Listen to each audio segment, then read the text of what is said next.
The good planet, huh? That's right. We know. We have the answer. We know why they call it the good planet. As a matter of fact, when I get just that fun fact out of the way before we start the video today, guys, this is fun. I just learned a second ago that the Good Planet Foundation actually raises public awareness for our oceans. And part of the proceeds from the Omega Good Planet sale, originally back in 2013 when they were selling these Good Planet limited editions, part of those proceeds helped to preserve or fund projects that preserve the mangroves and seagrasses of Southeast Asia. You can actually find a lot of info on Omega's site, so if you were ever interested in picking up a Good Planet Ocean, you can see where part of your money is going. And they also add a link down at the bottom for donations. So if you want to help the mangroves or seagrasses of Southeast Asia or more, I mean, I doubt they're probably running different initiatives now. You can probably see what those projects are on their website, but this is really cool that they do that. What other watch brand? I'm sure other watch brands. Oris did that. Yeah, they have a couple. Yeah. Really cool, Omega. Another reason why I like you. Hi gang, I'm Patrick. I'm Adam. And welcome to Properly Wound, where we offer you a consumer's opinion on everything watch related. Wow. If the visuals didn't help you understand what we do, I hope you understand the English language. Guys, we have an awesome watch in today. It is a 43.5 millimeter Titan. Yes, the Good Planet. Planet Ocean. Omega Planet Ocean. Guys, it's got the name Planet in it twice. GMT. An absolutely gorgeous watch. Oh my gosh. So before we get into this, this was given to us for free to keep. No, I'm just kidding. Yeah. This was given us to by Jesse of Hoboken Watches. He has his little shop there. And is it little or is it big? Square footage. Jesse, can you shoot us those details? Online shop. Oh, you guys can find him on the forums. He has some great deals on a lot of Omegas, especially Speedmasters, actually.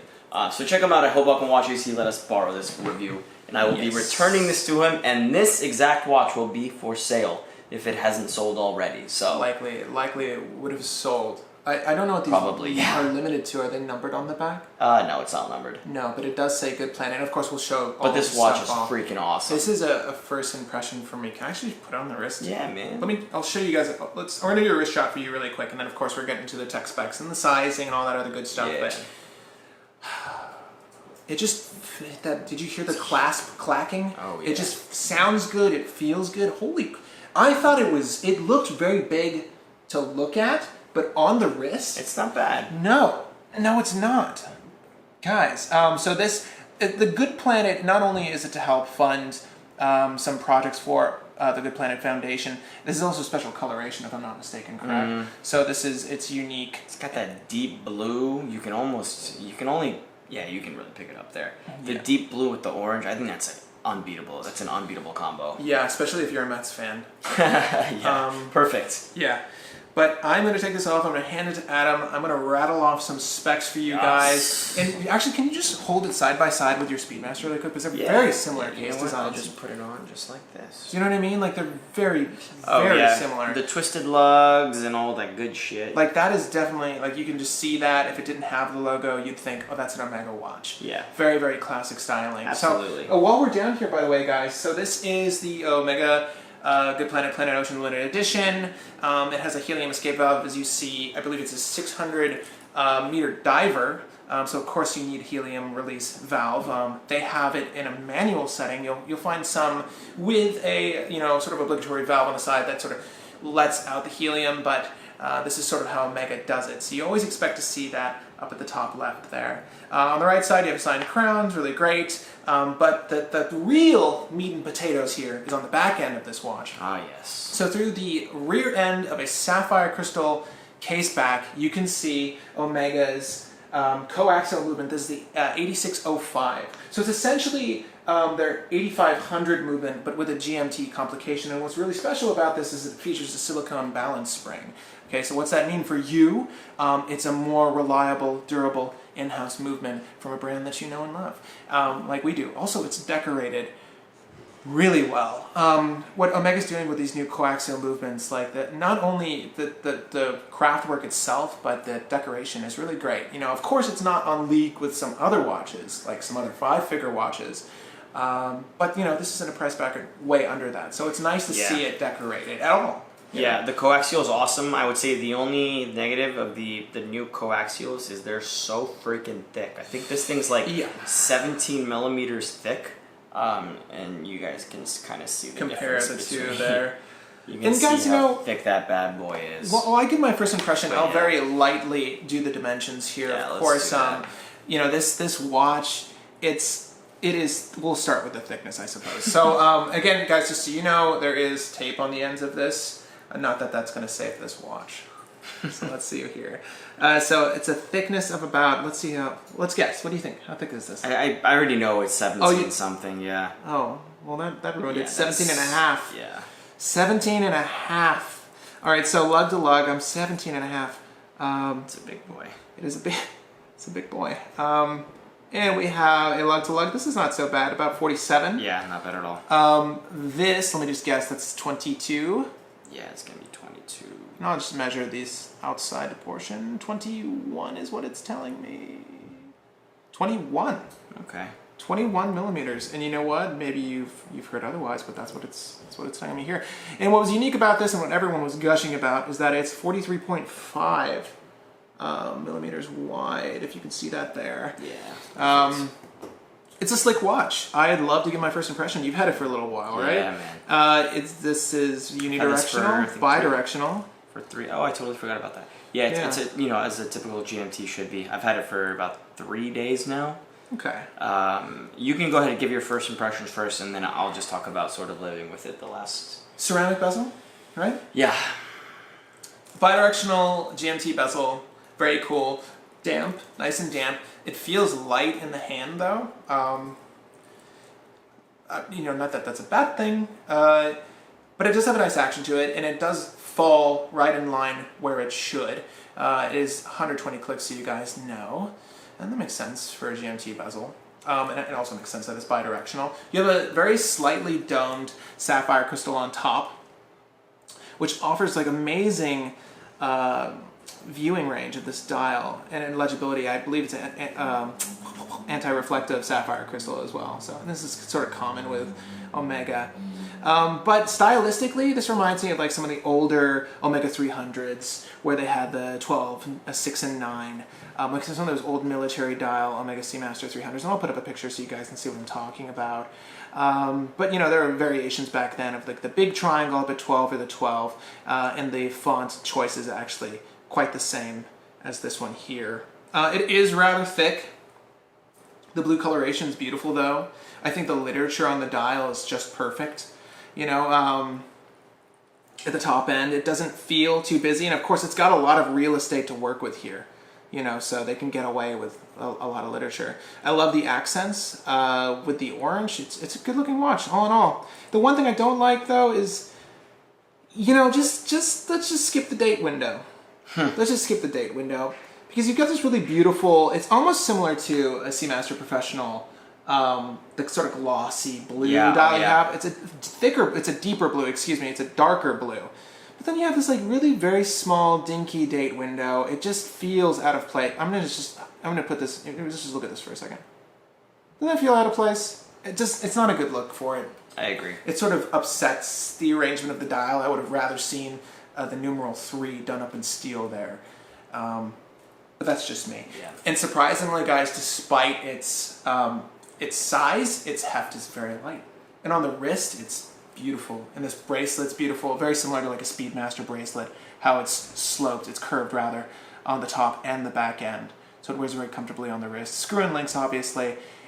We usually start with the clasp, but I totally forgot. I mean, this is a very typical Omega clasp. You've got, of course, the dive extension here. I won't even bother with it, but you can see it in the back there. Beautiful watch. Yeah. Beautiful, beautiful all over. It is very beautiful. This is definitely sort of like the epitome of what I think of when I think modern watch. Like big, robust, bold markers, thick bracelet. So my sort of couple days in the life, I guess you could call it, I've actually really enjoyed wearing this piece. When I first saw it, it was so huge because I was wearing my really light Bulova before this. You know what I mean? He was wearing this. His little day chest. So I put it on the wrist, and I felt like I had some like a freaking boulder on there. Yeah. So it does take some getting used to the height. The height is a little much. It's not an office watch. Yeah, there's no way you're fitting this under a cuff. No. It is a little bit off-putting, I would say. A size too big. Yeah, right. It is a little bit off-putting for someone who wants to have this maybe as their daily driver, depending on what your day job is. Yeah. But I mean, for a weekend watch, like this is probably one of the coolest weekend watches I think I've ever seen. Just in general, like the bracelet, I think the bracelet's awesome. The curved links. There's too much excitement in the background. Yeah, That's no big deal. There we go. The curved end links make this extremely comfortable on the wrist. The clasp is so easy to just deploy right here. It's buttery smooth. Yeah, it the really action is. on there. And the snap. Every Omega's like that, though. You know what I mean? Yeah, the Omegas does really, really great clasps and bracelets. Super, super comfortable on the wrist. It almost, some watches when you have a clasp, you can really tell that the clasp is there. But this is almost like a seamless transition from the bracelet right into the right to the clasp. It almost feels like it's just one. Almost like those Speedo bracelets that like stretch and kind of go right on. It's one of the most comfortable watches I've worn, surprisingly, even due to its. You're right though. I didn't really notice how. I don't know if you guys can see. Try it on again. The profile is like amazing on this bracelet. Try it on, man. Try it on. Yeah, try it on. You trying to sell me on this? Jesse. You got a buyer. Yeah. Do you take credit? Do you take IOUs? But no, overall, like, not only is it a very comfortable watch, but like, honestly, these are one of those watches where I just kind of feel like a badass wearing it, Like, it's this big hunk of metal. Do I look like a badass? It's kind of like a Miami, like, kind of watch. Like, almost like an F-off. Yeah. It almost has like an F-off element to it, because it's big, it's kind of, it's not, I wouldn't call it gaudy, but pretty bold. Does he step in your white Testarossa? Yeah, right? Yeah. But no, it has very masculine elements to it, even though it's a very streamlined case and design. This is what Adam was talking about. You know what? It's such a plain bracelet, but it has so much life. Yeah. That's a good way to put it too. Yeah, I don't know why that is. You're absolutely right that the profile is amazing. It's like a standard oyster almost, but the way that they curve in every single, way they curve down away from the wrist and the way they curve into each other too. Yeah. It kind of adds this really, really cool element to it. I mean, you guys can see it from here. It doesn't. Does it look big? Does it look big to you? I have a 7 1/4 inch wrist, by the way, guys. What you were watching there. It's weird to categorize as a watch as a weekend watch. Yeah. You know what I mean? Like, who do you think it's for? Who do you think this watch is for? I think anybody really. This is one of those watches anybody could wear. I can see why people like Planet Ocean so much. Yeah, it really is cool. And like to think that there's the 42 millimeter. There are so many different sizes. There's like a 39.5 now. There's a 42, 43.5, 45.5. Like, I really want to see the coaxial 2500 42 millimeter. I think that could be the perfect Planet Ocean. With the orange bezel too. They have so many different options. The coloration, the color options too. Do they do these in precious metal as well? I'm sure they do. I haven't even looked at the Planet Ocean catalog, to be honest. I remember just looking this up when Jesse said he had it in. I was pretty excited, but then I was pretty blown away when I actually got to see this in person. The overall package is superb. 43.5? Yeah. It doesn't. It's. There's no mistaking. It's a huge watch, and if you saw our Bulova Lobster, what's on Amazon segment, it's a big watch. It's slightly wider, but by all standards, like, this is a thicker, heftier. It has more presence than that, but for some reason, it feels so right on the wrist. Yeah. I don't know why that is. I always thought 43.5 was like an outlandish size for an Omega watch. Yeah. I don't know, I'm so used to their 42 and under kind of variants, like my Dynamic or like some of the vintage Seamasters I'm used to wearing. You know what I mean? But this takes so many stylistic cues from the rest of their lineup, and that's one of the things that sort of put me off about the Planet Oceans. It's just a hodgepodge of different Omega watches. True. You know what I mean? Like it's the Seamaster mixed in with the Speedmaster styling lugs, mixed in with Speedmaster style bracelet. It's got a lot of different aesthetic cues going on, but it melds together to make just such a gorgeous watch. Yeah. Omega's like stylistic choices are, well, clearly, you know, they span very well into other different designs. You know what I mean? Yeah. It's sort of like what Rolex does by changing up the dial face and calling it something else. Do you know what I mean? Right. Like Omega kind of did the same thing here. I don't want to take it off. It's so nice. I know. I was wearing this on Friday, just like going to the pharmacy, grabbing some ice cream, and I was like, man, this thing is actually really, really cool. It's such and it gives you this. It feels great, you know. Not you feel good wearing it. Yeah, that's what I mean. Not like the metal actually feels good or comfortable. Like you feel good, like wearing it. It's like wow, and the metal feels good. And it's for a good cause. Yeah, goods all over it. It's called the Good Planet. Guys, this is not even going to be around when Jesse goes to sell it because it's way too cool. Can we both go in on this and just share it weekend to weekend? I feel it is really nice. Stupefied. You know, if it seems like I'm struggling for words, it's because I am. I really like this one. Me too. Yeah. I never thought I would say that. It made me, honestly, it made me kind of reappreciate Omega's entire range. You know, because I love my Speedmaster, obviously. I never look at the Planet Ocean. The Seamaster is great. I sort of never gave the Planet Ocean really the time of day. Like I go to the boutique. Is this the first thing you think of looking at? No, but you know, you see them, but I don't think I even tried it on when I went to try the new SMPC ceramic. That's my point, though, right? Because you're like, that's the right size, that's the appropriate look. You know, that's sort of the legend. That's the one you should go for. Yeah. But hot damn, this is such a nice watch. It's a great watch. If you guys own a Planet Ocean and you can see it, I feel like I got goosebumps. It's like it's such a good watch. I've not held or worn a watch that's given me this much excitement in a while. It's so weird. Yeah. It's a first impression. I don't know why I've never put this on the wrist. And what's a shame is that you can't tell how beautiful this dial is on the B-cam. I'm sorry. It's just not picking up enough light because it's got so, like the color depth and range, high dynamic range of this dial. I mean, it's absurdly beautiful. Again, and the finishing, everything's top-notch qualities. Everything you would expect from a modern Omega, you know? So. The black date wheel, silver numeral, date window. Do they sell a non-date version? Because I'm buying one now. I think I want to get a Planet Ocean 39. Sorry, that's going to be the... Every single one? Yeah, that's going to be the... I can forgive it. I can forgive it. It's so nice, dude. I'm like, I can't... It is. How much does he want for it? I have no idea, but these actually are going for like decent values. It's not a promotion, by the way.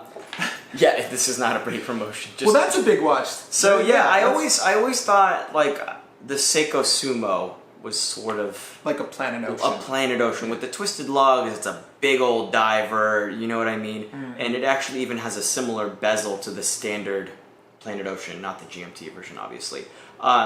But holding these two together, like you realize how much better the Planet Ocean actually is than the Sumo. That's the Sumo's still a great watch, but like you hold the two together and you know. And you thought we were just like Seiko whores. You thought we just love Seiko. It's true though. No, it really is. It is like the quality for Seiko is great, but the feel of this watch in hand, just in hand, let alone on the wrist, it's magical. Is that? I'm sorry. I'm just stupefied right now. I'm surprised how much you like it. I really like it. I really like this watch. You can wear it, man. You can wear it. Box papers. I'm leaving soon, so you better wear it. Box papers, everything. I think it's all box papers too. I don't know. You know, I never thought I needed a GMT complication. I still don't think I need one, but it's very cool, guys. If you're in the market for a really cool watch, like with a nice GMT complication, this might be the one. And you know, the thing is, like, who is this for? Yeah, it does feel like a weekend watch, but you know, pending whatever your work life is or your daily life is, you get away with anything. Yeah. And this is certainly worth getting away with. Like, it's such a good looking watch. It just feels of quality and it's very beautiful aesthetically. You know, the touches of orange complement the blue so well, and it's not too much. Yeah. You know, it's not too much at all, either by scale or, you know. 10 out of 10? 7 No, you know what? For me, if I'm going to give this a numbered review on a 10 scale, the Good Planet, for the fact that part of the proceeds go to help, to go to the Good Planet Foundation and help fund all their initiatives. but particularly the ones in Southeast Asia, obviously, is very, very impressive on Omega's part. And for me, yeah, I'll give like a 9. I would give it a 9. I don't like the date window still. They haven't gone with the times with the automatic helium release valve. Maybe there's a benefit to a manual one, but I can see this maybe wearing it into or onto my wrist over time. There's never been an issue with the Seamaster Professional though, so maybe that's a minor complaint. Yeah. It's a good watch. It's very thick, but you know what? It doesn't even matter if it's 20 millimeters thick. It doesn't feel like it matters. Yeah. When you have it on your wrist, go to your 80 or go whomever you buy your watches from, put on one of these Planet Oceans and then give us your opinions. Yeah. Or if you own one, let us know. But what about you? I give it a 9.1. Really? Yeah. Why the 1? Why the 0.1? Just gotta. It's better than a 9. Okay. That's you why. think it's better than 9? I think it's awesome. I mean, it's a little thick, yes, and the date window is kind of crappy, yes, but those are literally my only 2 knocks. And yeah, 9.1, maybe an 8.9. I'll take your 9.1 then. Okay. I'll take your 9.1. Okay, perfect. It's really that good. It's really that good. Yeah. Wow. Anyways, guys, if you like the Good Planet Foundation, or you like Omega, or you like our content here, I'll encourage you to hit that like button. If you dislike those things, then shame on you. Shame. And then there's a button for that. But guys, if you haven't subscribed to our channel yet, I'm going to encourage you to subscribe now. Oh wait, we can wait. There's a button on the screen. It's our logo right there. You can subscribe with that button, or you can subscribe via the subscribe button. And we do content like this twice a week. Every so often we might do a featurette and add that to our weekly lineup, but expect at least 2 episodes a week. Should anything change, you can talk to us on our Facebook group. That's right. Facebook, Properly Wound, Instagram, Properly Wound, and properlywound.com. So, Guys, until the next one. catch you later.